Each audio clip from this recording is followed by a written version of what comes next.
Warning. The following content may contain elements that are not suitable for some audiences. Viewer discretion is advised.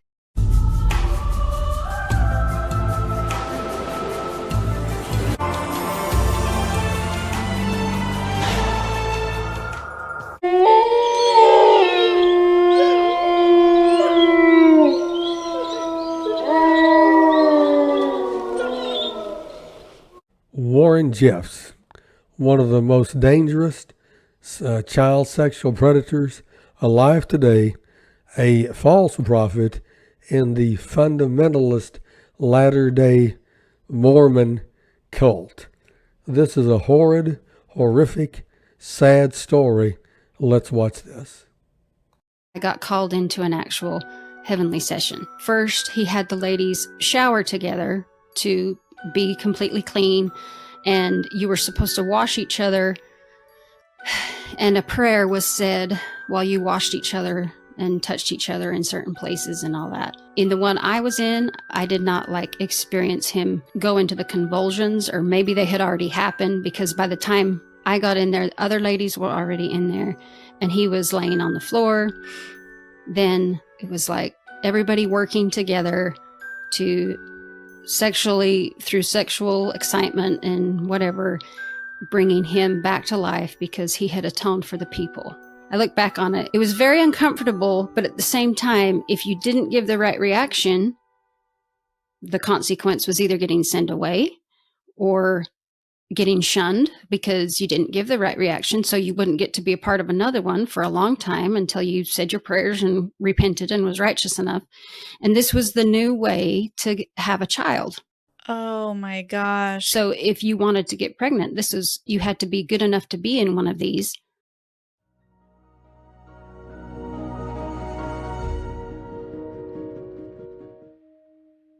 Hey, my name is Shalise Ansola, and this is Cults to Consciousness, where we discuss leaving high-demand religions or organizations and finding healing and independence through awareness and true individual sovereignty.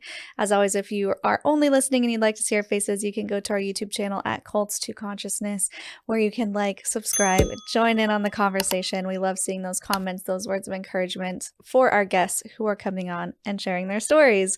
So today's guest, I was excited to be connected to her from, again, Sam and Melissa from Growing Up in Polygamy.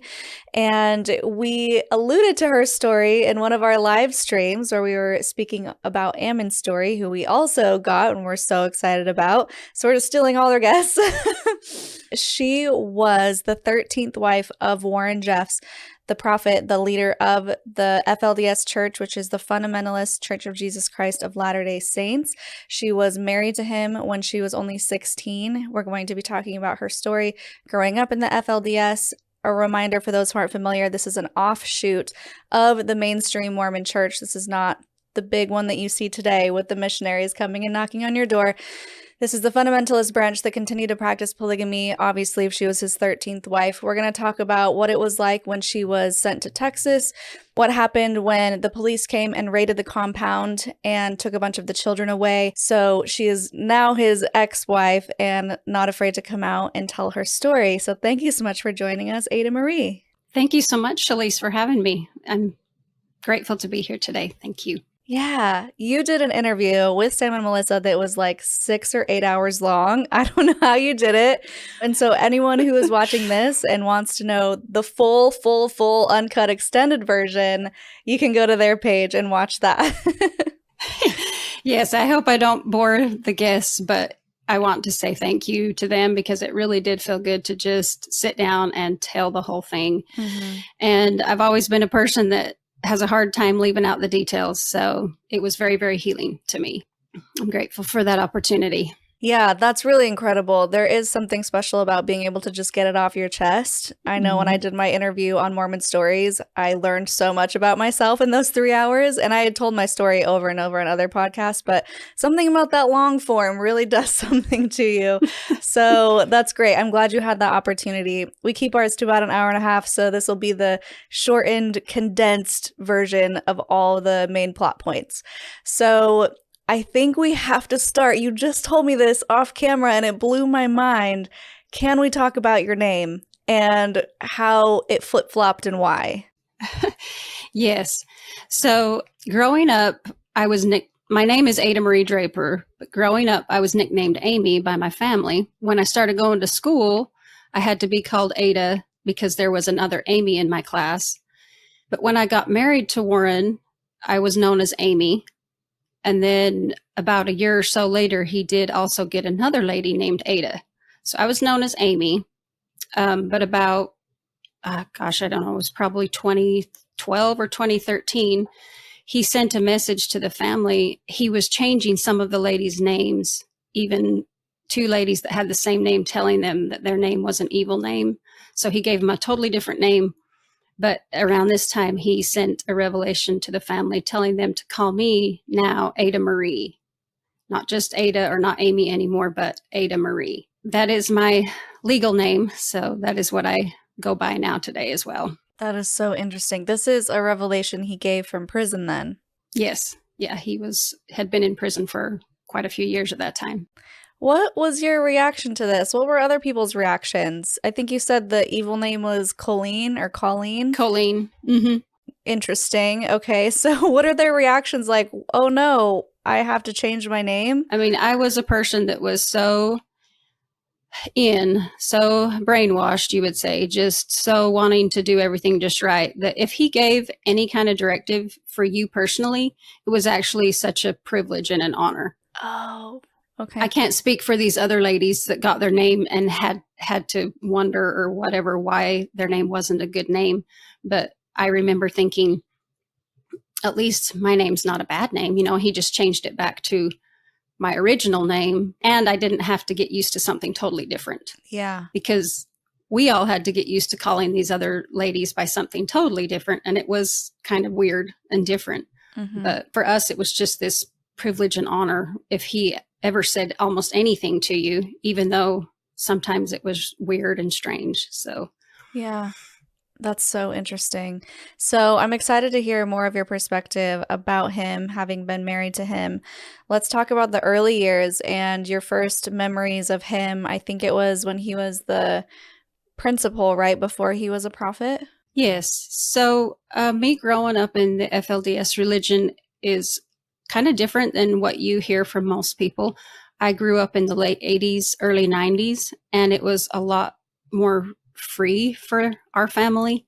The experience that you had in the FLDS religion depends on the years that you grew up, the place that you grew up, whether it was Short Creek, Salt Lake, or Canada, and then how strict the different fathers implemented the rules. And not to say that fathers were bad if they weren't as strict. It's just how it was. Mm-hmm. So for my family, we were actually quite relaxed. I grew up watching movies. We had TV. We had a Nintendo.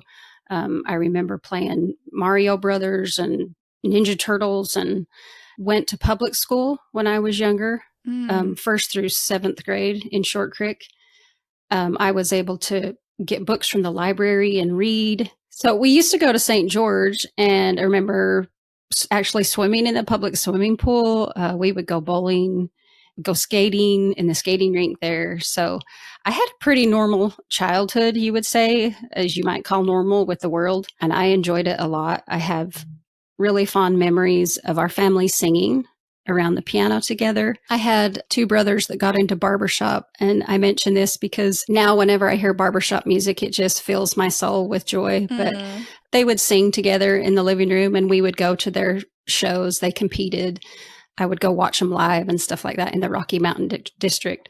So just lots of good memories. We had Thanksgivings. We didn't have Christmas, but we did have New Year's parties. We would have Super Bowl Sundays where everybody would gather and watch the Super Bowl. And so it was a lot of fun.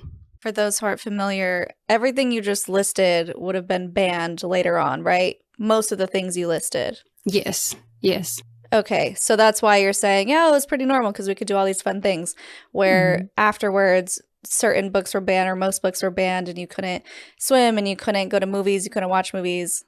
Some of the toys were even taken away from the kids. So very different experience. And then I want to know why you didn't celebrate Christmas.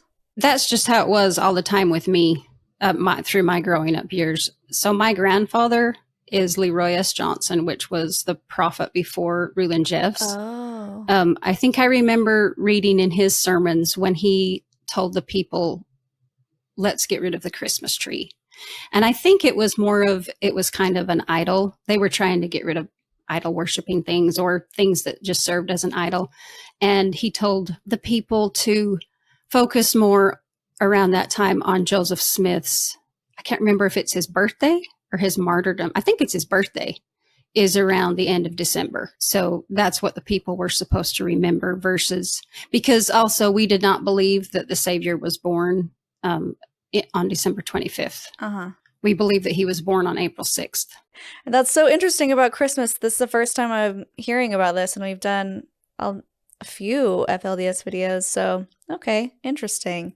So your childhood is fairly normal and loving, and it sounds like you had a good childhood. Is there anything that you want to talk about that was less than ideal in your childhood? I will say that I did experience immoral conduct was happening in the family between siblings. That happened to me when I was quite small, and I have these faint memories of it. And I chose to just keep it quiet. I didn't even tell my mom. She didn't even find out until we reconnected just a few years ago, and as sharing experiences. And she was just appalled. Or if I had told her, she didn't remember. So that could have been a possibility as well. Yeah. And I wanted to point out, I'm finding out more and more that happened a lot in the community.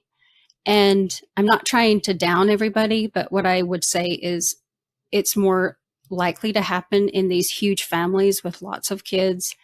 And for one thing, you don't have the sex education, and you're always taught it's bad, don't do it, don't talk about it. So you've got people getting older that are getting curious. I think it happens not always in a mean way. Like, your older siblings are trying to be mean to you. I think they were exploring, curious of what things were going on. And because they didn't get to have girlfriends or whatever, then it's likely to happen to a younger sister. Okay. So I'm sorry that happened. I think we should talk about your family dynamic. So what was it like in your home? How many moms were there? How many siblings? What did that look like? In all, my dad in polygamy had 6 wives, but before I was 4 years old, 2 of them had left him and taken their children with them. So growing up for me, I only had 4 moms, and I loved all my moms. I don't remember. I know that there was, and especially when I was younger in the earlier days when we lived in Salt Lake, because I lived in Salt Lake till I was about 4. And then we moved south when my grandfather, Leroy Johnson, died. So I know there was jealousies and fights and problems and stuff, but I never have any memories of my moms screaming and hitting each other or anything like that. It was, I think the jealousies were more inward, or if there was arguments, it wasn't, I don't remember that. Some of my older siblings maybe did. I am the second to the youngest child of, my dad had 36 kids in all. My mom was his 3rd wife. She had 10 children, 9 boys and 1 girl. Oh my gosh, that must have been so rowdy. 9 boys. Yeah. The house that she lived in usually had all the boys in it. And there was usually more than one mother. Like when I was younger, my daddy had 2 homes too. So couple of the moms were in one house, couple of the moms were in another house. And so obviously, because my mom had more boys than girls, then she was with where all the boys were. Wait, so were you in that house as well with all the boys, or you were in a different one? Yes. I was with my mom in the house. Wherever she was, I was. Okay. And what mom stayed at what house changed. My dad would switch that up sometimes, not often, but sometimes. So like I remember going out, we called it the farm. I remember going out to the farm and getting to play out there. That was funner to be at because it had a basketball court, and my memories are real faint, but we had a dog out there that was named Chip, and the avenues was clear up downtown Salt Lake, and your yard was really, really close to your neighbor. And there was just an alley that my brothers had pigeons in the back alley. I remember when I was little, it was huge, but I've gone back and visited and I'm like, that alley is so teeny. So just on a whim, he would be like, all right, you guys switch houses. That must have been chaotic. Yeah, I don't have a lot of memories of that, and I haven't asked my older siblings a lot about it. I don't think it was pick up all your stuff and move. I think it was like, come stay at the farm for a couple weeks. It was more like pack your bags kind of thing, I guess. I'm trying to put myself in your shoes, being the youngest of so many siblings, plus the 36, well, not 36 others, but 36 in total, and all the different moms and switching the house. Did you feel like you had a lot of stability growing up, or was everything just kind of moving pieces? That was all in the Salt Lake days. I was 4 when we moved there. So I just have these few little faint memories. When we moved south, then life was stable. A home was built for our family, and that's where we lived. That's where we stayed. The whole family? Yes. So by that time, it was down to 4 moms. I want to say, I can't remember the number of children right off the top of my head, but it would have probably been about 20. And the children were getting older, getting jobs, and getting married. So as that was happening, they were moving out and starting their own families. Right. Okay, so we have a good idea of your childhood situation. Let's go back to your relationship with Warren, the first time you saw him, interacted with him, your impressions of him. Okay, the very first time I ever remember Warren, I was in 5th grade, so I would have been 10 years old. I went to Salt Lake to stay with my brother because one of my brothers had stayed in that area, and he was actually a teacher at Alta Academy, and he was working very closely with Warren, was trusted by Warren a lot. Went to visit him. I wanted to go to school with his wife's sister that was my age, so my friend, and you had to go shake hands with Mr. Jeffs if you were a guest at his school. So I remember going up after morning class. That was the devotional in the morning that he always had, shaking his hand, and my brother was like, she's here to visit. And he was going to have me go to a different classroom than where my friend was. And so I was like scared. And then my brother says, well, she's here with so-and-so. And he says, oh, okay, well, she can go in her class. So that's my first memory. I just shook his hand and said hello. But then when I was in 8th grade, I do remember, like, by this time he had started speaking in meetings somewhat, not a lot yet, but he would get called on. I don't really remember yet thinking he was just this great important person. I knew he was the principal up there at Alta Academy. So when I was in 8th grade, I moved back to Salt Lake to go to school at Alta Academy. My mom took me in to see him at the beginning of the year, and she was a proud mama of her little girl. I had been a straight A student. She brings all my report cards in to try to show him how good of a student I was. And we're reporting in because now we're coming up here to Salt Lake to your school. And it was a private school. I had been in public school up to that time. He didn't hardly bat an eye at my grades or anything. He put them down and he said, I don't need these. And he looked at me and he said, are you ready to work hard? And I said, yes, I am. And he says, okay, that's all I need to know. We left the visit. During this year, my mama got remarried. I guess I forgot to say my daddy died when I was 10. So she was single for 3 years. And then when she got remarried, she was remarried to this man for time and all eternity. And looking back at my younger self, I was confused at why this was happening, because I couldn't recall being told by people or the leaders of the church any reason why my mama wouldn't be able to stay with my dad. In the afterlife. We had the same kind of beliefs, in the afterlife, that you're with your family. What I do remember, though, is sleeping with my sister, which she was a sister from another mother, saying, well, we're still going to be sisters forever. This was what was in my mind as, a teenager now. And because mom's going to be with dad for eternity on the other side. And I just was confused why this would be this way. And her mother had got remarried a week before my mom, and the same thing had happened. I think that first confusion came after her wedding. Maybe let's touch on that real quick, because I think that's an important doctrine. As far as I'm aware, growing up in mainstream Mormonism, women cannot be sealed to more than one man. So they have to get as far as I remember correctly, they have to get it approved from the higher ups in the church. They have to send it all the way up to the top and get it approved to be divorced eternally from their husband so they can get sealed to a new husband. Let's say even if it was like an abusive situation, you have to get it approved to get a divorce, an eternal divorce, and then get resealed. But men can be, if their wife dies, they can be sealed to as many women as they want. So is that the situation where they were trying to divorce your mother eternally so that she could get resealed to this new husband? I would say yes, same concept, but I don't know that our church had all those meetings. And I know there were church records because I saw a little bit of them later, like when they were all at the ranch and got taken by the state of Texas. But the LDS church is so organized and have all these forms that you have to sign and all that kind of stuff or whatever. We were not like that. It was just like, if the prophet said this is what we do, then this is what we do. And if there was records, I mean, I know there was church records and marriage records and stuff, but we didn't have to go fill them out and all that kind of stuff. It was just, I don't know how that was done. Okay. So now you have a stepdad. What kind of family did that bring? Was that a whole other bunch of siblings that you got? Yes. My mom was my stepdad's fourth wife now, and he had a huge family.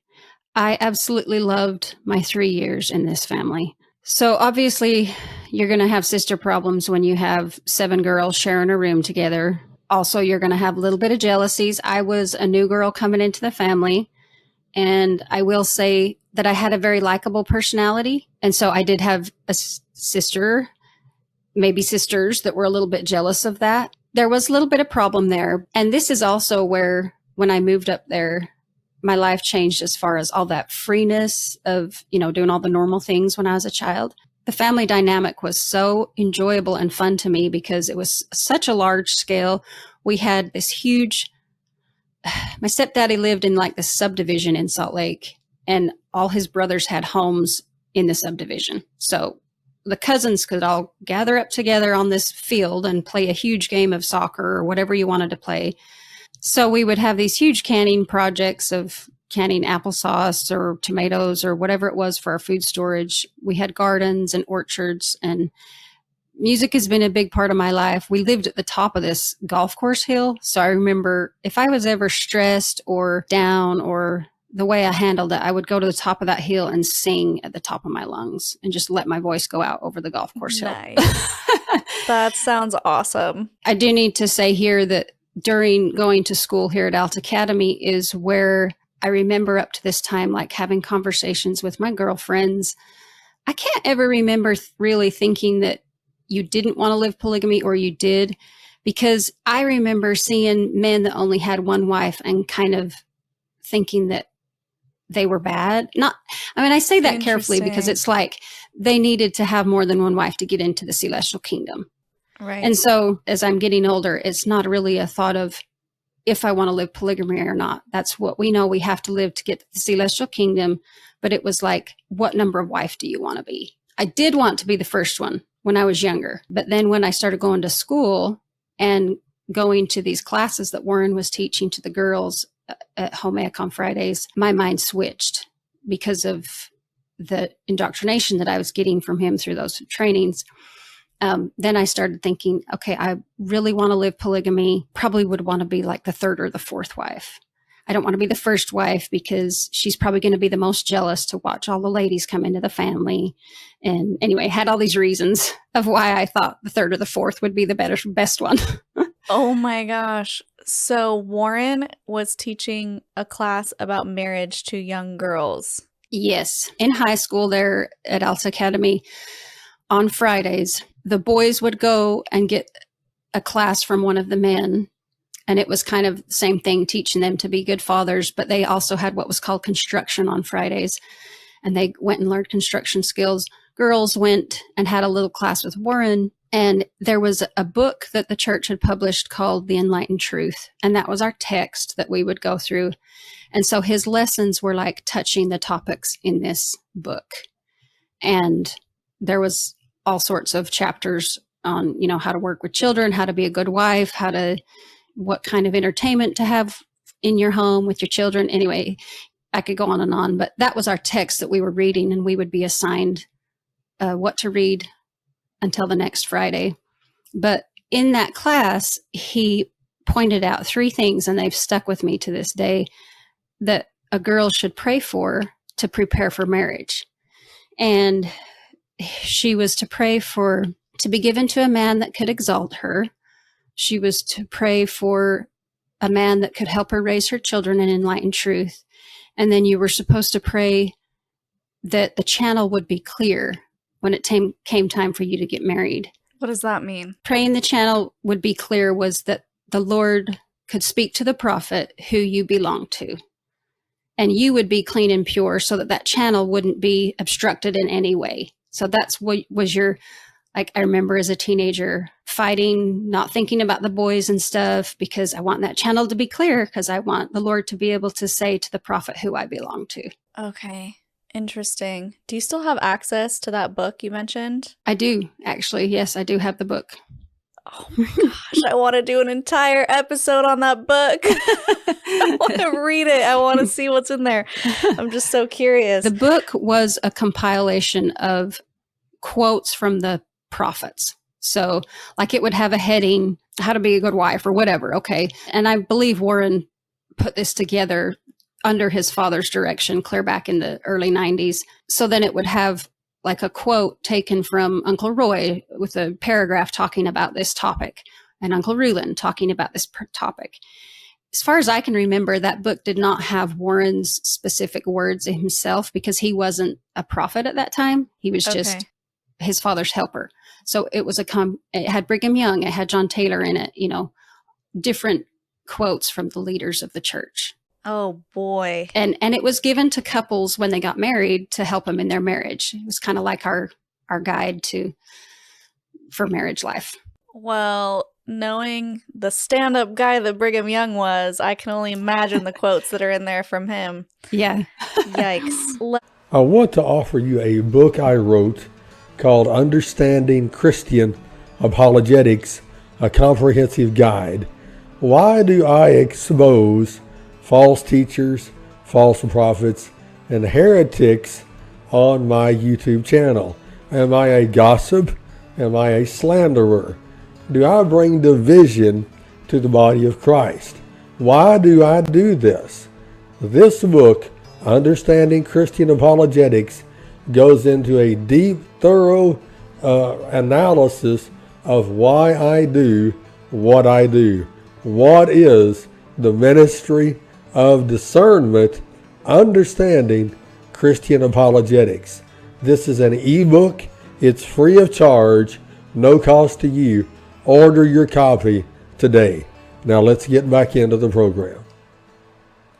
Hello, I want to make you aware of an e-newsletter through your email that I send out every month. If you would like to subscribe to my email newsletter, please email me at pastorvonhanshaw@gmail.com. I go over in detail a lot of these videos that I produce about these false teachers and false prophets and these wolves in sheep's clothing. I go into detail into the backstory, a lot of these information, a lot of these guys who they're connected with, more in depth on their false teaching, their lifestyle, and much more in this monthly newsletter. Again, if you would like to subscribe, email me, pastorvonhanshaw@gmail.com, and I will get you signed up. It's free of charge. I look forward to hearing from you today. Let's get back into the program. Let's move on to when you realize you are going to be the wife of Warren Jeffs, who has been your school teacher for this long. Yes. So I had become best friends with Warren's second daughter. Mm-hmm. I had not a lot, but a more insight of his family than other girls, I would say. And me losing my daddy when I was as young as I did, I was always longing for a father-daughter relationship in my life. And when my mom married my stepdad, he fulfilled that. I love my stepdaddy to pieces. I always will. He was there in my teenage years, and I really love that man forever. But then I got to see how Warren was with his daughters. I remember noticing that the girls would give him a kiss on the cheek whenever they saw their father. Like he would have these girl nights where they would, or girl, like go out and eat or go out and do something with his daughters. Warren is actually my stepdaddy's nephew. So there was like a birthday program, Warren's birthday program, that our family was invited to. And I got to see they would do these skits and sing songs and stuff like that, that just really was intriguing to me. And I really just loved their family dynamic that I saw. And when I would think about the things I was supposed to pray for in a man, then I actually wanted to marry Warren because he seemed to fit the bill. Sure. Especially when I saw him with his younger children. He was very darling to his younger children, and the younger ones loved him. I loved to see how he greeted them, and he'd pick them up and, just show them attention. Back then, he noticed all of them all the time. And I really appreciated that. I really liked that I saw in him. So here I am kind of having these feelings of maybe I would want to marry him, but I was embarrassed. I didn't want to, going back to that praying the channel would be clear. I didn't want to ever have to go see the prophet and actually have to say, I was thinking of marrying Warren, because by that time Warren had become Uncle Rulin's first counselor. And he was usually there when a father would bring his daughter and, like, we would call it turn them in. Like the father would come and present his daughter to the prophet for marriage. So I was like, I know if I go have this meeting with my stepdaddy and get turned in, if they ask, because they'll ask you if you have anybody in mind. And if you don't tell the truth, Warren always taught us too, that if you don't tell the truth at that time, that can mar the channel. The channel could not be clear as well. And so I was a little embarrassed of having to say the truth. The way it turned out for me, I didn't have that personal interview or appointment, you might say. Somehow, quite a number of my sisters' names were given to the prophet all at one time. And Warren called my stepdaddy, actually asking him who he thought me and one of my other sisters belonged to. And so, if I remember the story correctly, he said, think about it. Warren said, think about it and I'll call you back or whatever. So my stepdaddy was praying fervently. And for the way we were living at that time, I feel like my stepdaddy was doing the best that he knew how. I don't hold this against him for doing this to me, and I don't know if the little things of how he saw that I was friends with his daughter. And I really did get close to my stepdaddy, as far as, like, I would let him know how I was feeling. And Warren was teaching this all the time, like, get close to your fathers, get close to your fathers. And so I tried to build this relationship with him. So he knew all my thoughts and desires. And he said he felt impressed that I belonged to Warren. So he calls Warren back, or Warren called him in a little bit, or whatever happened. And he told him that he thought that I belonged to Warren. And Warren said, oh, no. Long story short, I got married to him. Wait, why did he say no? You said that part. So I was kind of rushing to, like, the day we got married. He had one of the ladies in his room, and he was like, I'm getting married again. And she's like, you are? Because he had gotten married 2 weeks before this to a girl my same age. And actually she had been a classmate of mine in my elementary grades in public school. And he's like, I'm getting married again. And she's like, you are? And he said, yeah. And she said, to who? And he said, to Amy Steed. And that was my stepdaddy's last name. And she said, she's like freaking out. And he said, I was never going to marry Amy. And I try to look back, and I remember going to him and asking him after, how long did you know that you were going to marry me? Because I will say some of Warren's wives wanted to marry him and asked for him. Some of Warren's wives were given because that's who their father suggested they should marry. And some of them actually, I remember hearing stories that they didn't really want to get married to him, but they had to because that's who he picked. I guess I should have said it this way. Some of Warren's ladies asked to marry him. Some of Warren's I feel like Warren had his eye on some of his ladies. But he said to me, I didn't know only the day that we found out. And because of our past and our family, like my biological family, they all went to school at Alta Academy, and he had a lot to do with my older siblings and stuff. I just kind of feel like he never really expected to marry me. But how my life switched and I was in my stepdaddy's family and it was more closer to Warren's family, I feel like that's how I got there. I don't feel like he had his eye on me, but everybody can make their own conclusions, I guess. Yeah, that's interesting. So he's claiming that he didn't want to marry you, but since your stepdad said, I think she belongs to you, he's like, okay, I guess I'll take her. Something like that? Yeah. Yes. And I will say that, like, this little story I didn't hear until after I had reconnected with my siblings. And it was kind of one of my little shelf breakers. But my brother told me back in those days, because he got married just a couple years before me, he said he went and saw Rulon Jeffs personally and asked about his situation with marriage or whatever. He had some questions. And Rulon Jeffs told him, this is how it works. He said, the people are so vast, meaning there's so many people, I can't have a personal relationship with everybody. So I rely on the fathers for help. And when my brother told me that, I was like, what? Wait a minute. So you mean to tell me that this marriage by revelation thing wasn't always marriage by revelation? You know, it was kind of a shelf breaker to me. Like he's just turning to the fathers, help me know where your daughter belongs. But he also said, I ask the fathers for help and then I pray about it. So. Well, I think you're a catch, Ada Marie, and he was so lucky to be married to you.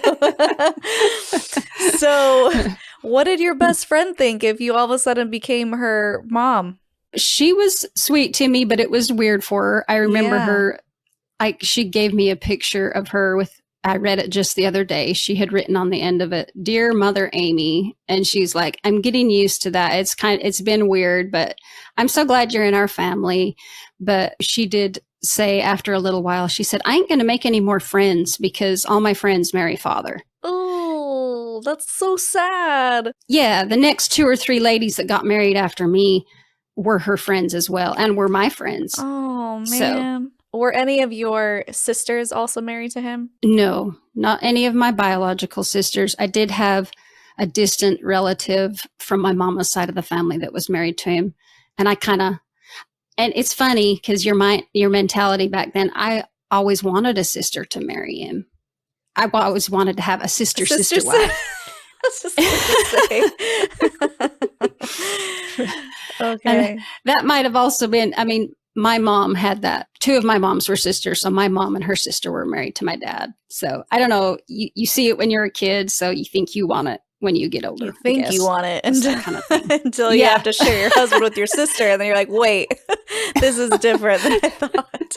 Yeah. So what was it like being married to Warren? What were your first experiences like with him? Okay. So I get into his family, and because I kind of knew everybody, it was a little bit, I don't want to say comfortable, but it wasn't like I was going into a strange environment.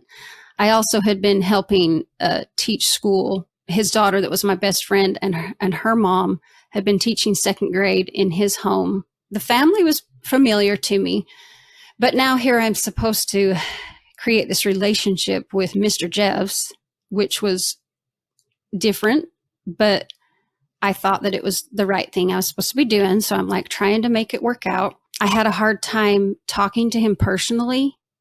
I could write him a letter and like pour out my heart and say whatever I wanted to say. But I remember one time trying to talk to him, and I was like, can I come talk to you in your room? And he's like, yeah. So we go in there and I'm trying to open up, and and maybe he used this phrase of get close to me, ladies.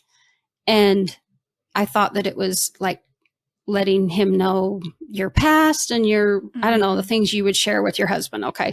Emotionally. So, yeah. So I'm trying to let this out, and like I'm shaking and my voice gets all shaky. And I was silent first for a little while, and I was kind of shaking, and I went to talk, and he's like, are you going to say something? And I says, just give me a minute. This is, I was like, I was scared.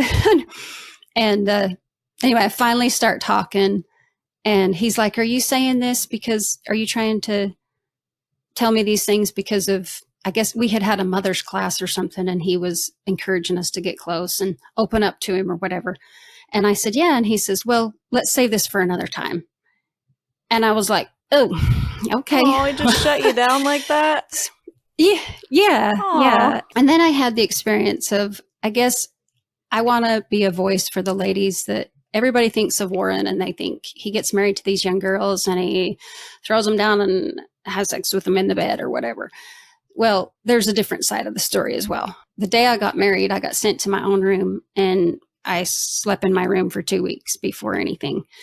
I mean, looking back on it, I was only 16, so that's fine. But as a husband-wife relationship, I'm like, am I doing something wrong? What am I bad? What's wrong with me to be treated like this? And had you learned about sex now that you were married? Did someone give you some sort of manual so you understood what was coming?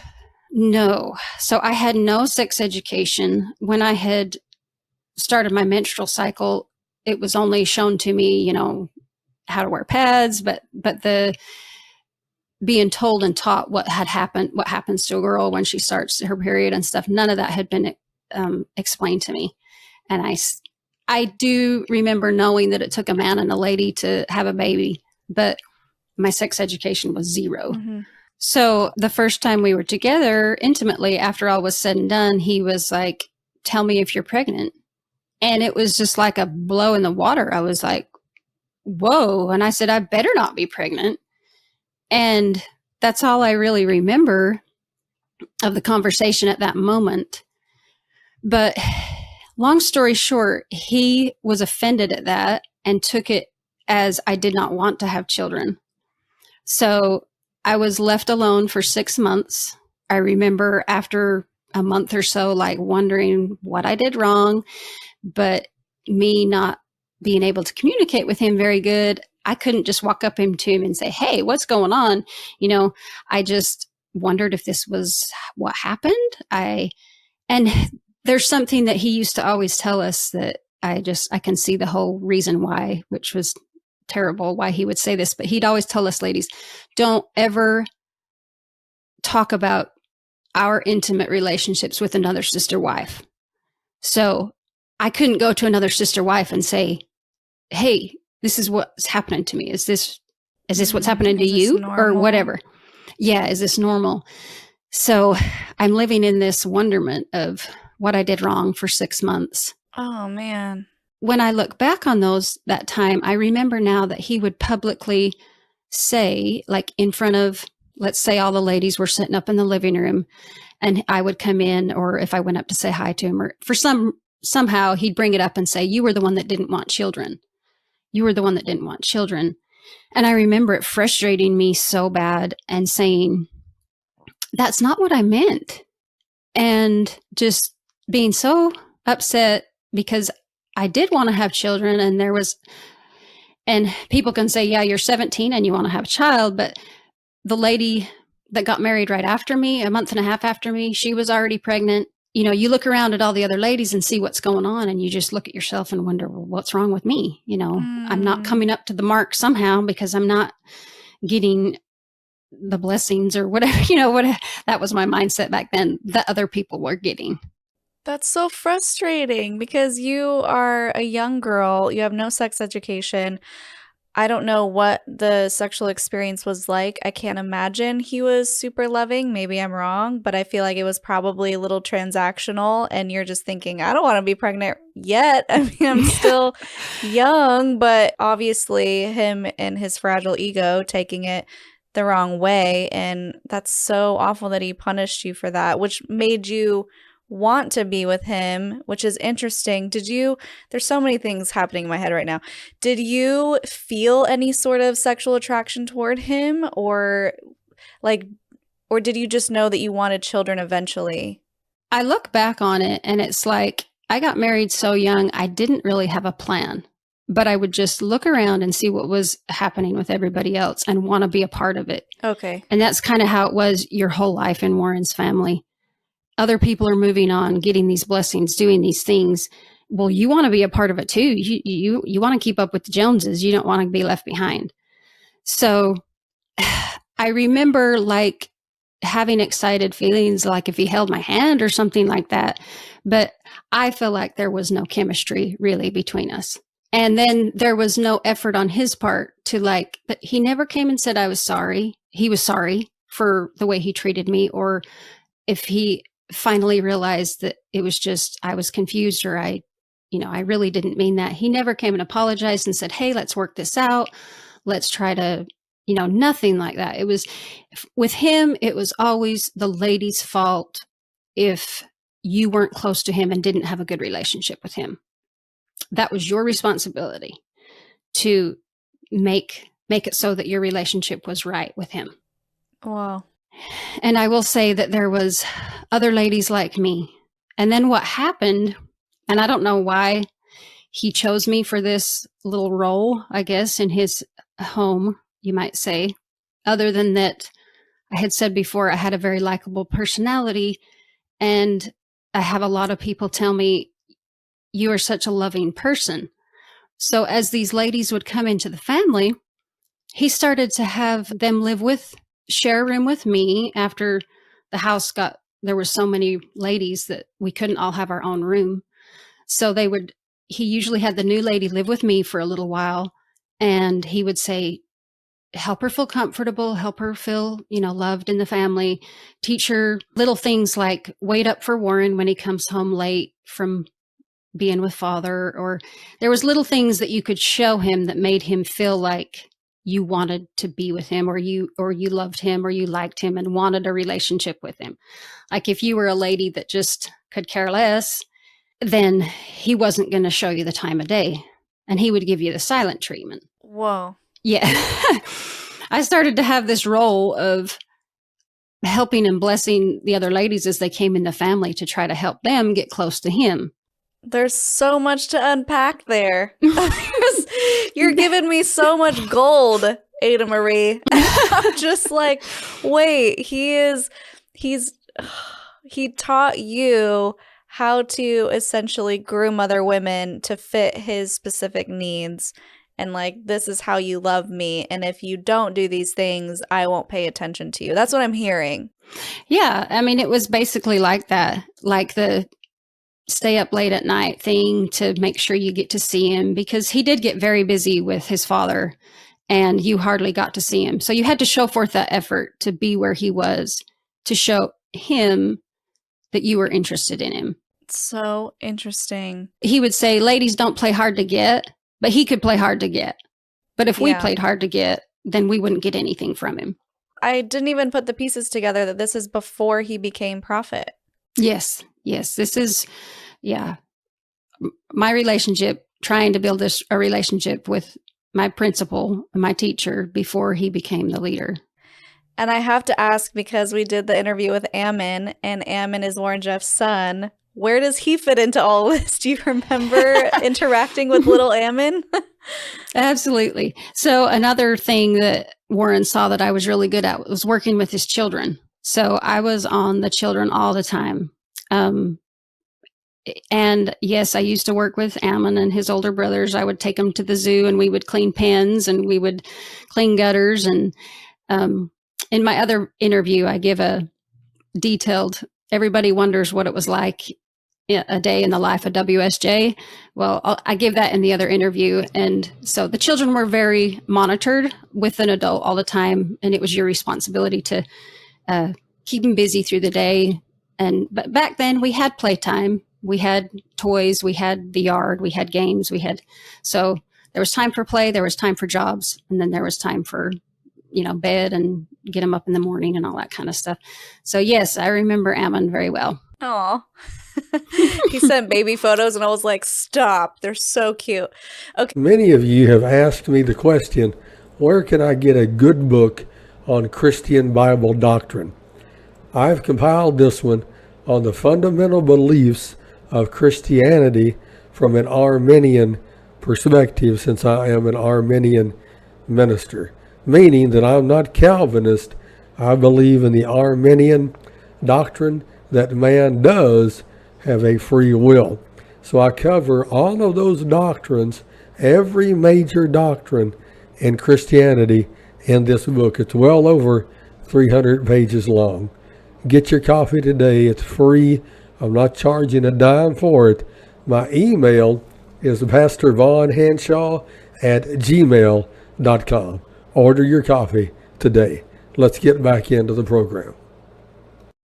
I want to make you aware of a book I have completed, a summary of each book in the Bible. It's an ebook. It's free of charge. And what I've done, I went through each book of the Bible, give a detailed summary, the key points, a basic outline of each book, the author if it's known, the date of the writing, all the information that you need at your fingertips on every book in the Bible. It's a great resource for your theological Christian library.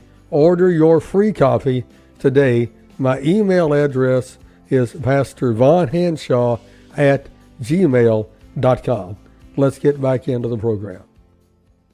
Okay, so so what happened when he became prophet? Because I know that a lot of things changed in the community. So how did that affect you and the other wives? When he became the prophet, he became more secluded, not among the family, hardly at all. And Ammon explained it well in one of his interviews where he said he started portraying that we had to earn his presence. And that's exactly how it was. In my mind, my mentality back then, I thought that he was communicating with God and with Joseph Smith and his father in his room. The home had to be kept very quiet and peaceful. He really hammered down on the children not running in the halls. At one point, he started having some of the men like guard his hallway, and they would sit on a chair at the end of the hall by his door. And so if the children came running from the came out of the kitchen to run down the hall, then they would stop the children from running. I remember being kind of a little upset and confused about it. It's like feeling like we have this patrol man in our house and the kids are going to be kids and they're going to run when they need to run and whatever. And I do remember like having experiences where you felt like you felt the heavenly powers in the home. Really? Yeah. I hear the interviews now of people, and I didn't realize that other people have those same kind of feelings as well, So in my mind, I just thought it was very special. It was very heavenly. It was very, and seriously, I thought he was communicating with angels. And he did tell us, I do remember him telling us of one experience when he actually did see his father. So those feelings that you experienced, do you think it's because you just truly believe that he was a prophet and you were kind of creating those feelings? Or do you really think there was something metaphysical going on? I look back on it now and I really think it was me building that up in myself. When you believe something so much for so long, then it really happens. Right. So, and I will say, like, he didn't just stand up in front of the family and say, I'm the prophet. He left all of us to come to that conclusion on our own. And so I remember like praying fervently, give me a testimony of who the next prophet is. And as far as I remember correctly, he didn't publicly stand up and say that. But what he did was he used other people's testimonies. They would get up and bear testimony of the prophet, because obviously they already believed he was the prophet. And then they would like maybe tell experiences of what they remember Real and Jeff saying, because I guess there's people that heard him say, he had high confidence in Warren and Warren was going to lead after him and all this kind of stuff. So, Yeah, that sounds like Keith Raniere from the Nexium cult, one of the more recent ones. He's now in prison, but it was the same situation where we talked to Mark Vicente and Sarah Edmondson, where Keith never claimed all of these special powers and things about himself. He had other people do it, so he looked like this humble guy who's like, "Oh, well, I never claimed to be amazing, but everyone else sees it. Like, what can I say?" Like that type of thing, where it's really powerful. It's a powerful move to do that because people see that and they think, oh, wow, this is just this humble servant of God. In your case, not in Keith's case, because it wasn't a religious cult. But it's interesting, that tactic, and how it's so effective when you just get other people to do it for you. So what happened when he started taking all of his dad's wives? Do you remember those women coming into the house? Yes. He was a little concerned about how us ladies would feel. And we had this little meeting, mother's meeting, I refer to it as, because he actually, was telling us that this is what the Lord and Father wanted him to do. And he was, anyway, the gist of it was like he was a little concerned about how we would feel. I do remember going to him personally and saying, Warren, if this is what the Lord and Father want you to do, I want you to know that I support you. I'll accept these ladies and I'll try to be as loving. But I had already been playing that role, kind of. I mean, not playing. I am a naturally loving person. So, and I actually had felt so bad for some of these ladies because I saw them come in and go through the same experience I did. I told him, this is fine with me. I'll try to love everybody. And the quorum thing in Mormonism, there's a quorum of 3, 5, 7.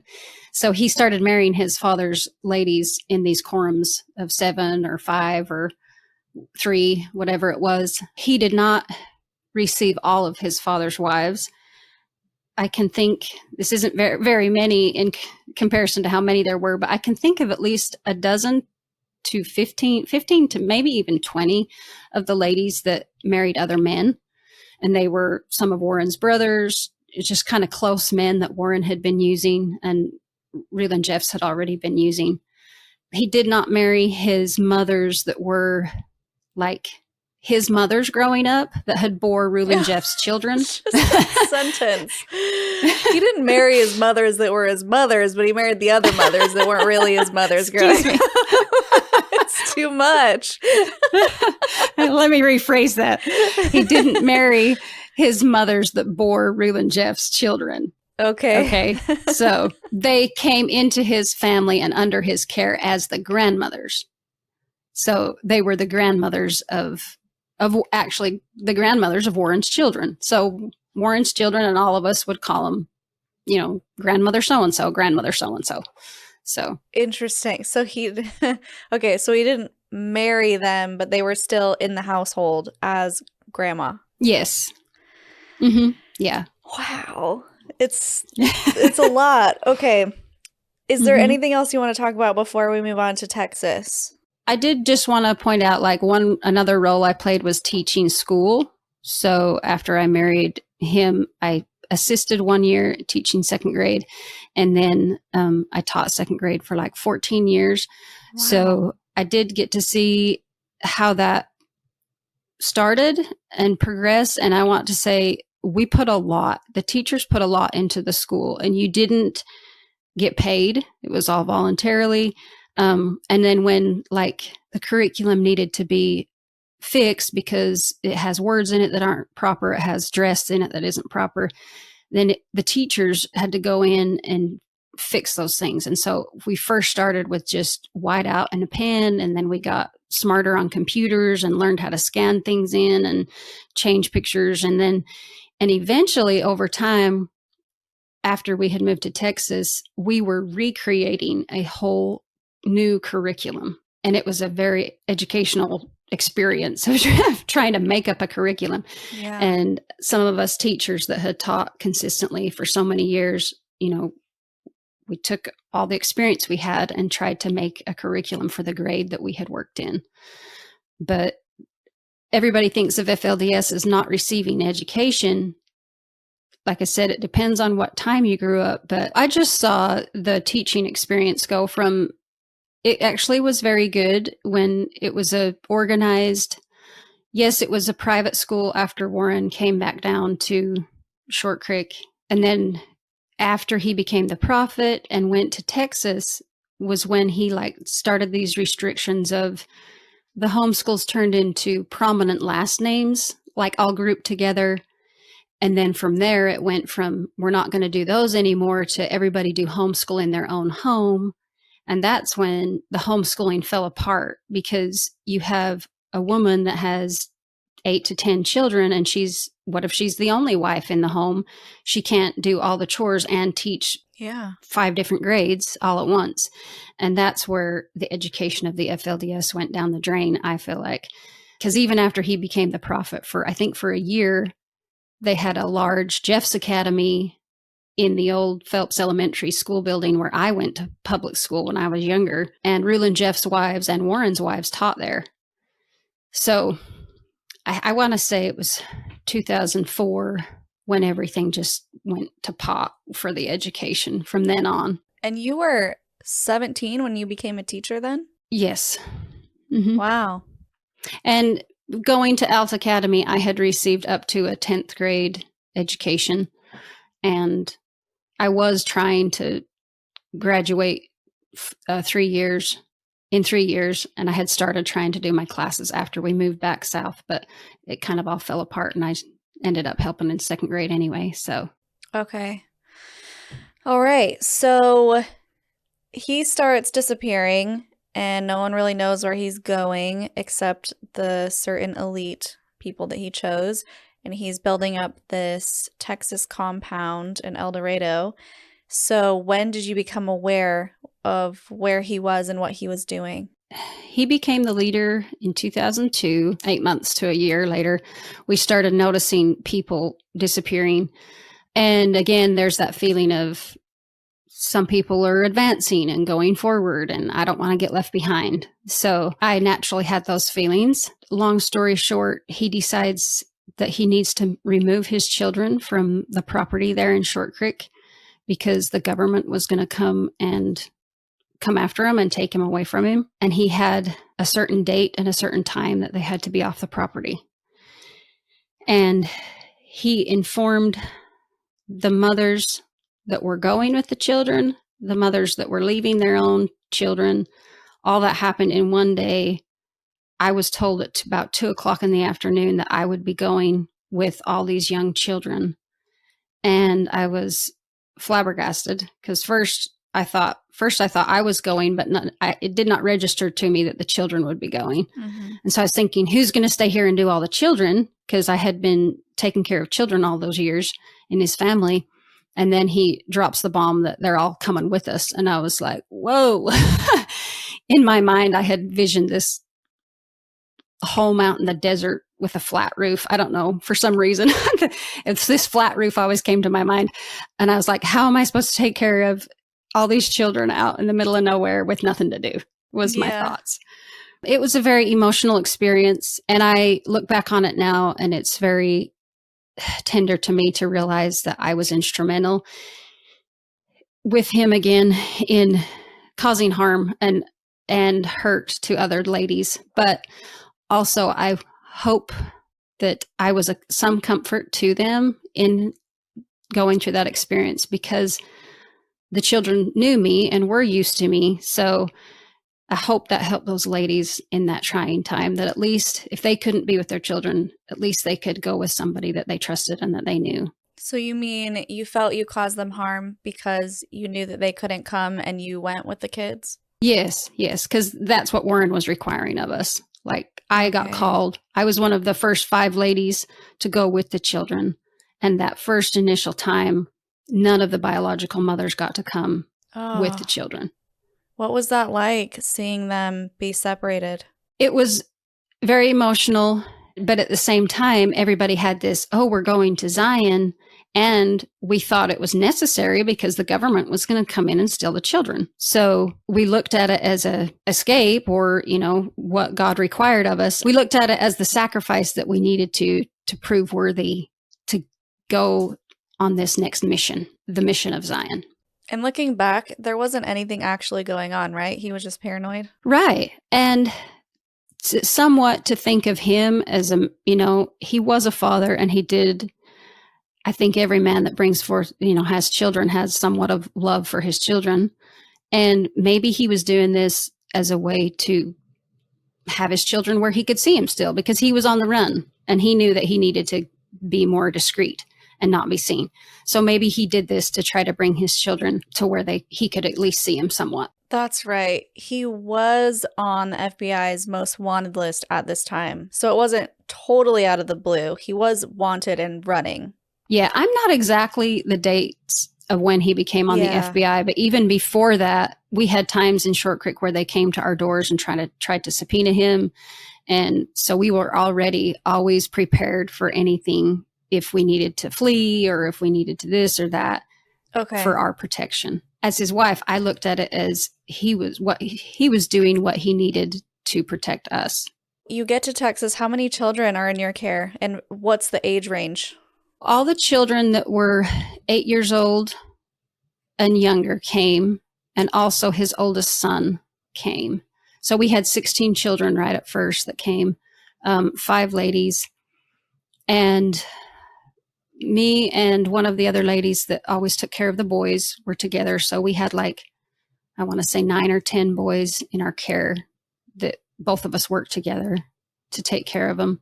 And there was other ladies that took care of the girls. When we got to Texas, we first lived in trailers. There was one original home there that the previous owner had built there that some of the grandmas came right at the first 2 as well, and they lived in that home. Oh, I'm skipping and going to Texas. I will say, when he first removed us, we went to the land in Colorado, which he called R1. And then we were there for a month before we went to Texas. Okay. And it was probably about 2 or 3 weeks before some of the biological mothers started to come. So not all of them. They didn't all come at once, but they started to trickle in here and there. So now that you're in Texas, he's building that enormous compound structure, which I've seen a bunch of pictures of. How far along was that when you got there? It had barely started when I got there at the very first. So I watched the first 3 buildings go up. We were living in those trailers while they were building the first 3 buildings. And then one was for Warren's family, one was a storehouse, and then one was a duplex for 2 smaller families to live in. And they were families of other men that had come that were working, doing all the work. So as soon as that big house got built, we moved into it. And that's just kind of how it went through the years. As more and more of his family came, he needed a bigger home. So a bigger home was built, and we would move from that home to the bigger home. Ammon talks about building a 25,000 square foot home for Warren. Mm-hmm. Yeah. So you lived in that? Yes. There was one we called the original, or the big house, and that was the first house that they made for Warren's family. Big H-shaped house. And then years down the road, he had this newer one built, and I never got to live in that one. I wasn't good enough to be called into that one that had the big cement walls around it. We called that the new house, and it was a sacred place, and you had to have certain blessings to get to live there and all these restrictions. But at first, yes, I lived in we called it the original house or the big house. And just for context, guys, because I talked to Ammon, and this never made it into his interview because I forgot to bring it up, but the second house, because he helped build it, was 75,000 square feet. Yeah, it was huge. I can't even comprehend what that would look like. Yeah, I never even saw the inside those walls, except for if I look it up on the internet. Found it on YouTube somewhere and saw the inside footage of it, and I was like, whoa. But I knew some of the women and children that got to go live in there, but I never did myself. So we're in Texas now, and more people are starting to come in. We know that eventually when the raid happens, there's about 400 children who are taken away. So there's a good amount of people there at the ranch. So let's talk about what was going on there. What are some of the things that you're noticing, that you're seeing, that Warren is up to? Okay, so when we moved to Texas, the thought that was in my head. And I mean, because this is what he would tell us. And mind you, I took everything he said and just tried to live it to my fullest. I was one of those people that completely believed everything he said, never questioned it, I didn't even know that you could. I just gave my all for him and his family, and, to be the strength that I needed to be to try to be a good wife and qualify. So, but he painted it as we were earning the presence of God. So when we first went to Colorado, I had found out that he had basically introduced to us his first 13-year-old wife. And what he said to us, he actually said, the Lord and Father had to work with me for a long time on this one. He acted like this was a requirement of the Lord to start taking these younger ladies to wife. And in my mind at that time, I didn't even question it. I didn't even think about it being a little girl. In my mind, I thought, she must be somebody so special. The Lord thinks that she's so mature and to be able to enter the celestial law at this young age. That is what my mindset was at the time.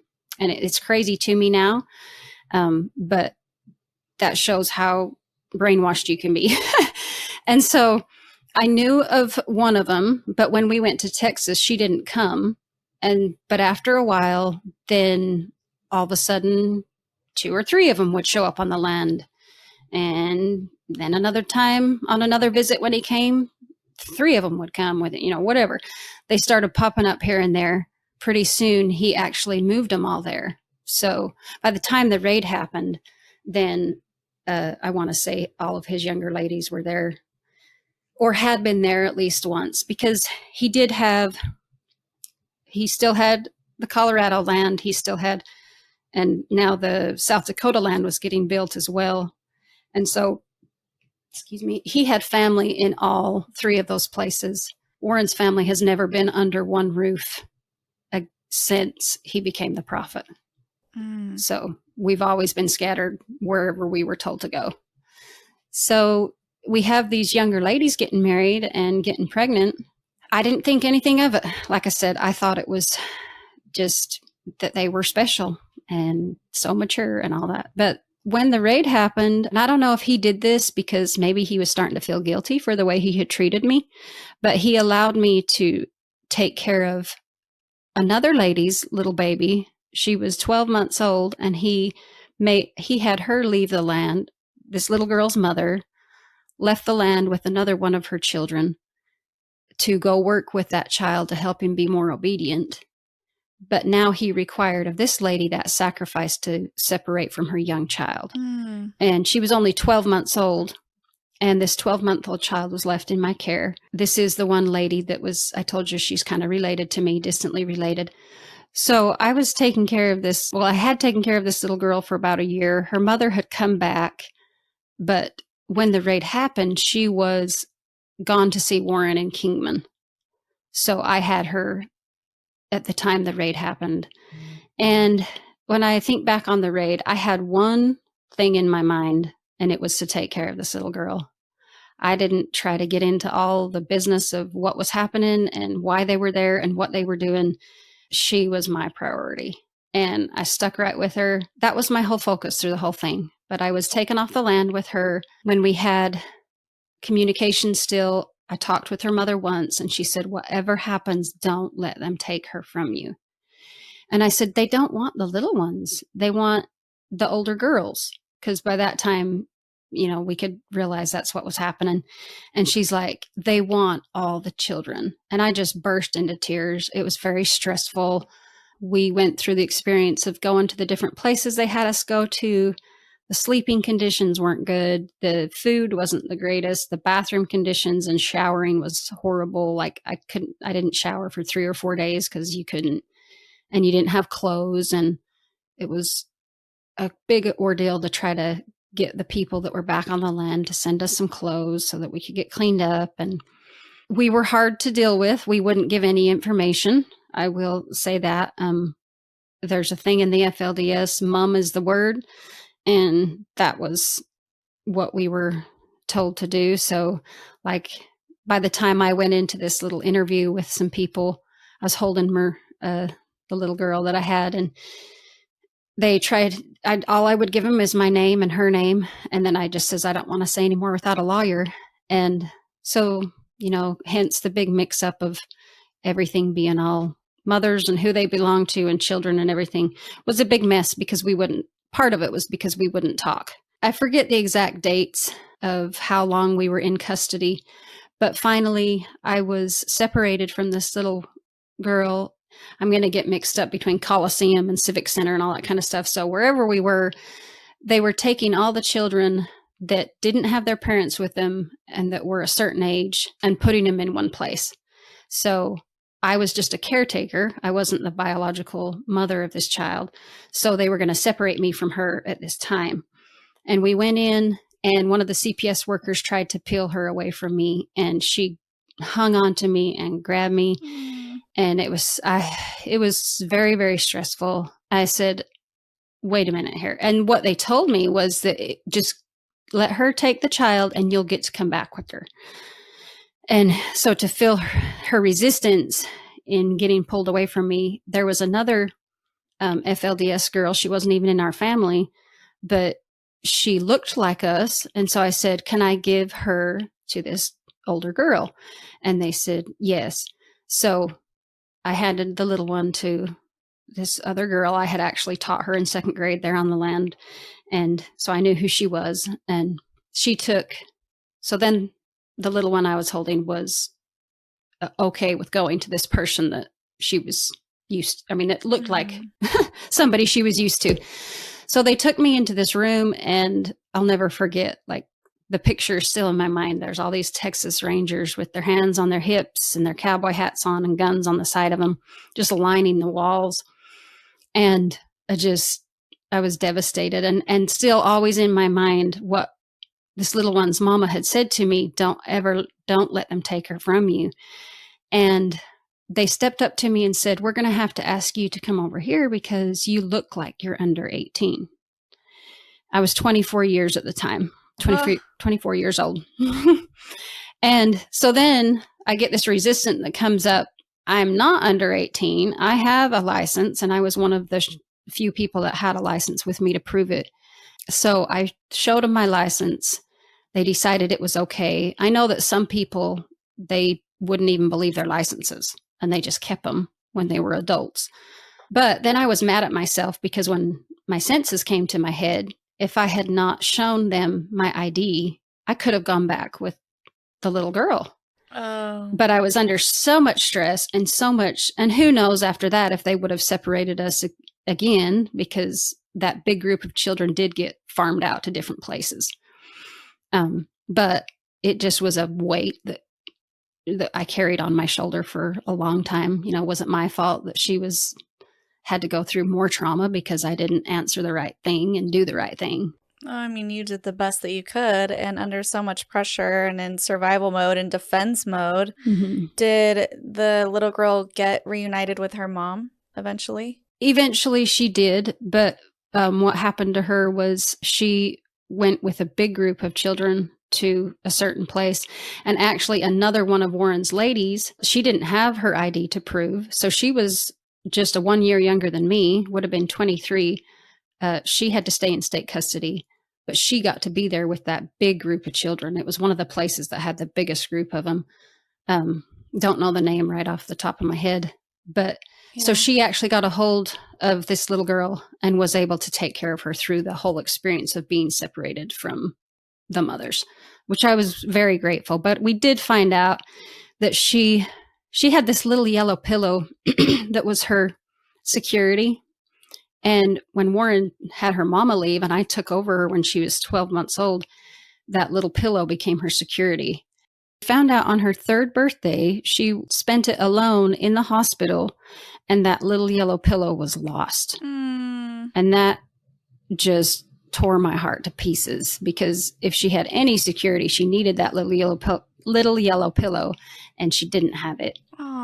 And one of the other ladies told me she tried to go with her to the hospital, but they wouldn't let her. Why was she in the hospital? She had a cold or a flu or something. And I guess it was bad enough that they felt like she needed to go in and get checked or something. So I was removed from her and went back to the ranch and walked up those deck stairs. And all three of the ladies that had been taking care of this woman's children, we all got booted out. And by this time, the mother of them was back at the ranch. She had tried multiple times to come down and get in to the shelters and where we were, but they would not allow people in. So we come walking up the stairs, and there she is. And here's all the three ladies that had been taking care of her children. And we all just wrapped our arms around each other and bawled and cried. And I said, I am so sorry. I tried everything I knew to do. And she was so sweet. She didn't hold it against us at all. She just held us. We all cried together. She said, thank you so much for all you did. Wow. That's so heartbreaking. Hence the visit started, and then Mama was able to go see the children and stuff. And I had to stay away from that because they had me all mixed up in as her mother, and her mother didn't want any problems with, everything. So I didn't get to see her until she was completely, we called it non-suited, where everything was wrapped up, and she did get reunited with her mother. But then for a time, the mother stayed in the San Angelo area until you had everything completely wrapped up with CPS and everything. When each of his ladies would get non-suited, he had them immediately go to hiding. I'm assuming that so that he felt like nothing else could happen to him, because I'm sure he felt like his family was a target because of him.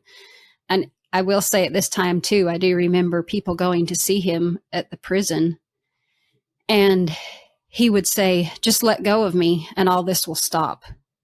Just let go of me. And, and we would say, no, I didn't go personally, but other people would say, no, we're not going to let go of you. We know you're the prophet. We're going to stand by you. And hello, friends. I hope you're enjoying today's program. If you are, I would ask that you would, first of all, subscribe to my channel, like this video, comment on it, and share this on your social media platforms. It really does help the channel grow, and it helps me spread the word of truth. Thank you very much. I want to make you aware of an ebook that I have wrote, Von Hanshaw, Commentary on Cults. This is a book where I describe the characteristics of cults, cult leaders, the major cults that most of us are aware about, and dozens of cults that most of us have never heard of. And is your church a cult, or is it leaning toward becoming a cult? This is a book that you definitely need in your ebook library. It's free of charge. Order your copy today. My email address is pastorvonhanshaw@gmail.com. Order your copy today. Let's get back into the program. Oh, man. Okay, I feel like let's backtrack a little bit. So the reason that he was put in prison, it's complicated, and he was kind of shuffled from Utah to Texas and handed over in custody and everything. But within part of the raid, even though they were called and it was kind of like a false call getting them in, like that's how they were able to get into the compound with a warrant, because of a call saying someone was being abused by the name of Sarah. There wasn't anyone there by the name of Sarah. But within that raid, looking for the Sarah, they were able to find through journals that there were underage wives, and within that, they were able to raid the temple, found recordings, documents showing what Warren was up to with these young girls, and then that's why he's in prison now. So through all of that, he was calling them heavenly sessions, and I know that you wanted to speak to your experience with everything that went on there.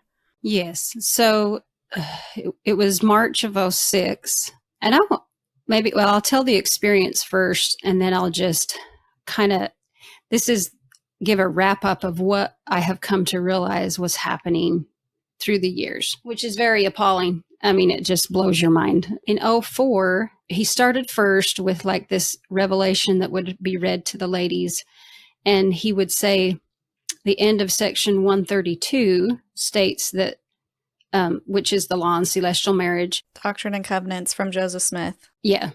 So the phrase at the end of that says, and I, the Lord, will reveal more. So he told us that he read this revelation and said, this is the more that the Lord was talking about. Oh.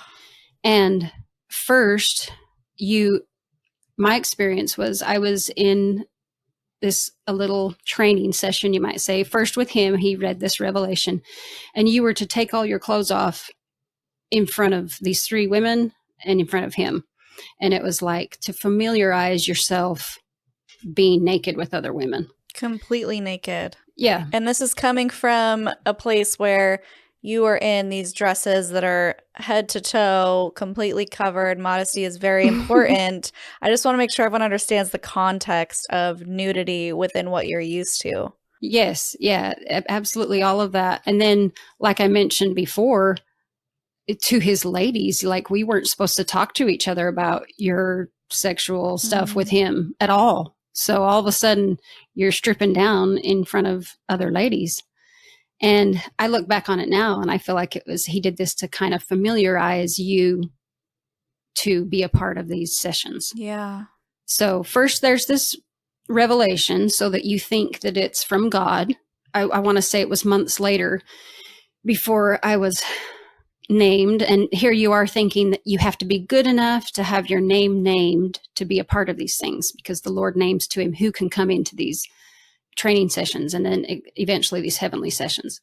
So probably a few months later, I want to say sometime in '05, then I get called in to be in this little training session with 2 other women.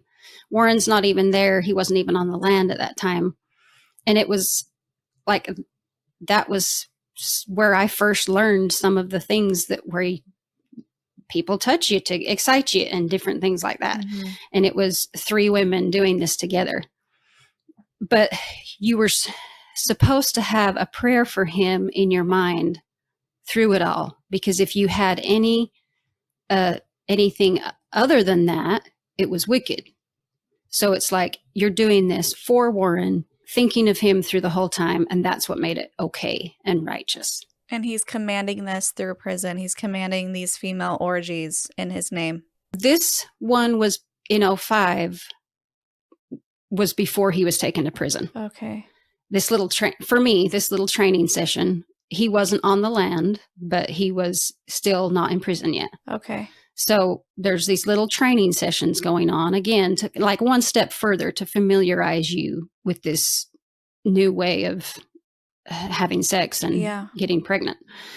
I was a part of one of those. And then it wasn't until March of '06 that I got called into an actual heavenly session. I look back on it. It was very uncomfortable, but at the same time, if you didn't give the right reaction, the consequence was either getting sent away or getting shunned because you didn't give the right reaction. So you wouldn't get to be a part of another one for a long time until you said your prayers and repented and was righteous enough. And this was the new way to have a child.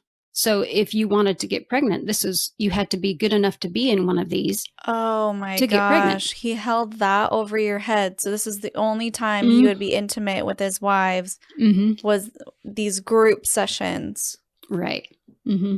Oh, wow. So you have all this bearing down upon you to try to be good enough to be a part of one of these.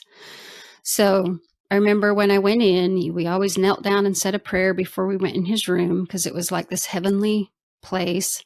And we always thought that there was heavenly beings around. And I do also remember like thinking that you could come into the presence of God, maybe not during the session, because the sessions were supposed to revive him from near death because he was atoning for the people. Oh my gosh, there's so many layers here. Yeah. So maybe after the session, I thought in my mind, if we were one and united and had our prayers fervently enough, that maybe we would see God. in there in his room. So we go in. First, he had the ladies shower together to be completely clean, and you were supposed to wash each other, and a prayer was said while you washed each other and touched each other in certain places and all that. One lady that had the prayer memorized, she would say it out loud and you would repeat it after her. So you get cleaned up. This prayer is said. In the one I was in, I did not experience him go into the convulsions, or maybe they had already happened, because by the time I got in there, other ladies were already in there and he was laying on the floor. And so once everybody was in the room and ready, then it was like everybody working together to through sexual excitement and whatever, bringing him back to life because he had atoned for the people. Whoa. Can we just pause? Yeah. For a second. So I'm trying to wrap my head around this. There's so many levels of coercion and manipulation here. He's hanging over your head.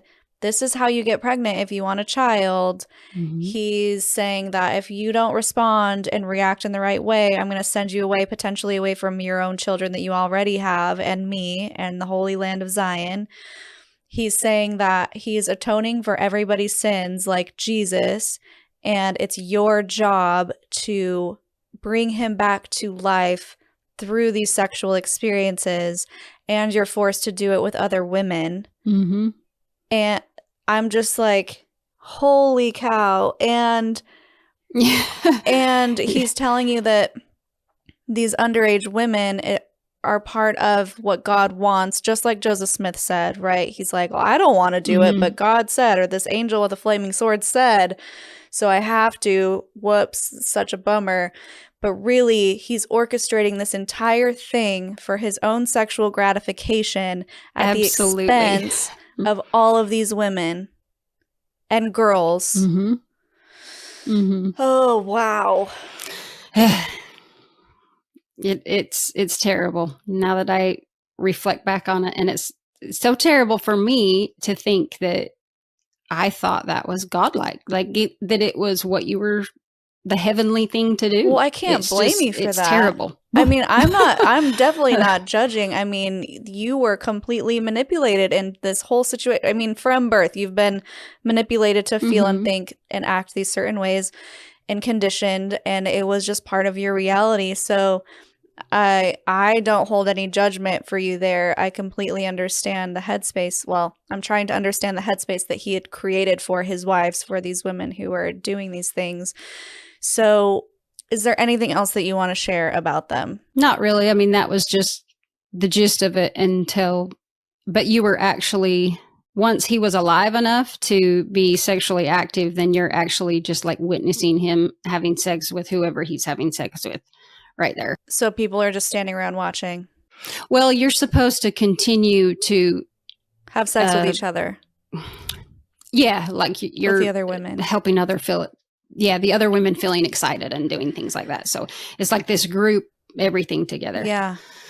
And then whenever he says he's done, then, then it stops. And he used these words to me: when are you going to like me again? As far as like going to have sex with him again. So after this heavenly session, when I go up and give him a hug or whatever, then he's like, finally, you liked me again.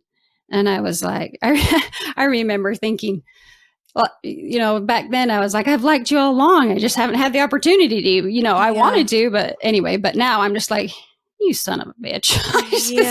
It pisses me off. It's just like, ugh. So at one time, how many girls or women would he have doing these sessions together? It was always a quorum. The one that I was a part of I think there was 5 of us. So I just wanted to point out, after he was taken to prison, then these little sessions also continued. I wouldn't say near as regularly. It was like for a time it was taken away, and then it was like the ladies had to prove worthy for it to be back again. And so here you have all of his ladies like praying fervently that this blessing can continue or whatever. And So I was called into, it was just a session of 3 ladies, and it was like one of them was supposed to be Warren because now he's in prison. And I don't know if the recording, like if they recorded this and these were sent into him, or I don't know the extent of all that, but I just know that like one lady kind of acted like she was him laying there on the bed, and you're supposed to do the same thing, you know, like sexually arouse her. But in the whole time you're supposed to have in your mind, I'm doing this for Warren. I'm doing this for Warren.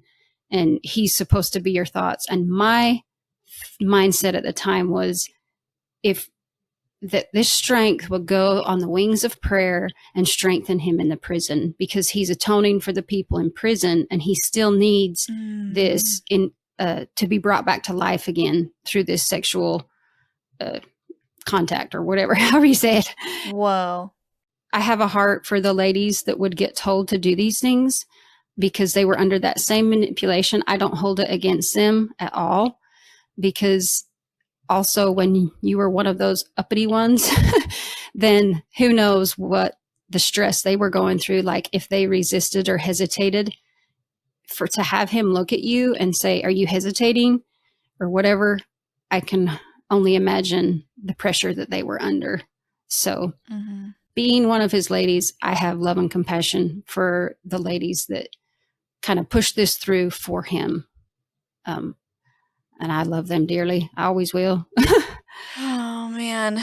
And before we wrap up, because we're definitely going to do a second episode, there's a lot to cover. I know that you wanted to speak to the fact that you didn't actually see those younger girls in these sessions, or how do you want to say it? I will just say the ladies that participated in the one heavenly session I was a part of were all older women. Some of them, and I look back on it, seems to me like the way he would do it is another way to familiarize you with this was he would choose ladies that you were kind of close to or more friends with, I guess, because you did more with them. Like, so the heavenly session I was a part of was ladies that had worked with the children, and then maybe a more experienced wife. And so I did not witness ever him sexually doing anything to the younger ladies. Obviously, there's evidence that one of the younger ones did have a child, but I just want to say that for myself. Yeah.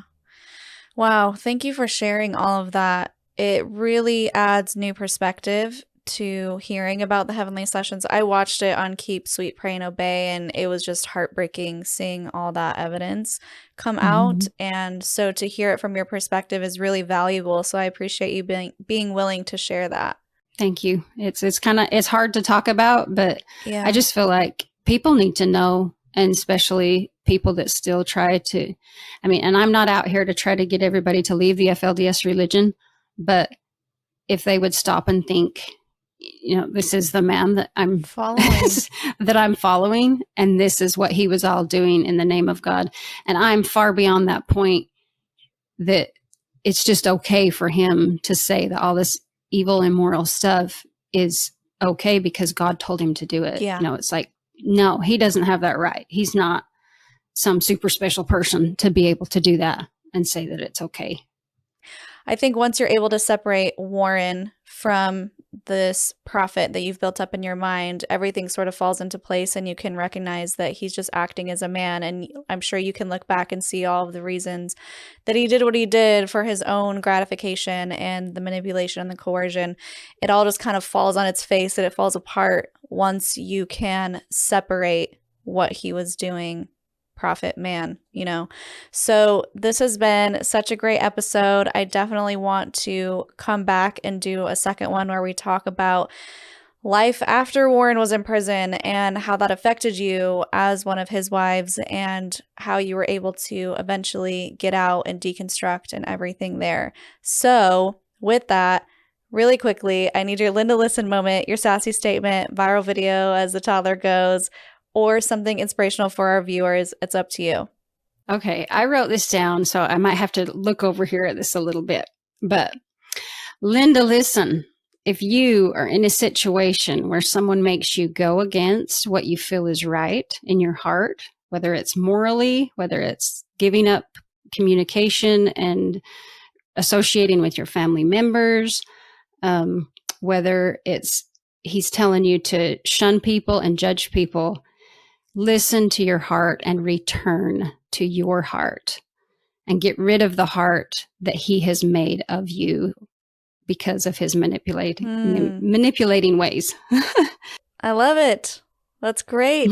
Awesome. Thank you so much for coming on, Ada Marie. We really appreciate it. Thank you so much, Shalise, for having me. I really have found a lot of strength in listening to stories on your channel and Sam and Melissa's channel, and also John and Margie's channel around Mormon stories. And I don't think I'd be able to do this without having to have listened to other survivors. And I just hope the best for everyone. Oh, I love hearing that. That's so great. And it is such a great community. I love all those people you mentioned. They're awesome. We collab often, and it's so great when we can all come together and lift up everyone's voice. I don't see them as competition. They're just other people doing the Lord's work. No, I have to joke. So yes, we will come back and do another episode. Do you have any other final thoughts before we go? Just thank you so much for letting me be here, giving me this platform. Yes, absolutely. I would encourage us to pray for all the victims of Warren Jeffs and all the victims of the FLDS cult. And again, the FLDS cult is a cult inside the Mormon church cult. It's an extreme, it's a hyper version of Mormonism. It's all cultic. Let's pray for these victims, and let's pray that everybody mentioned, including Warren Jeffs, finds the Lord Jesus Christ as their Savior. Thank you for being with me on the Word of Truth broadcast.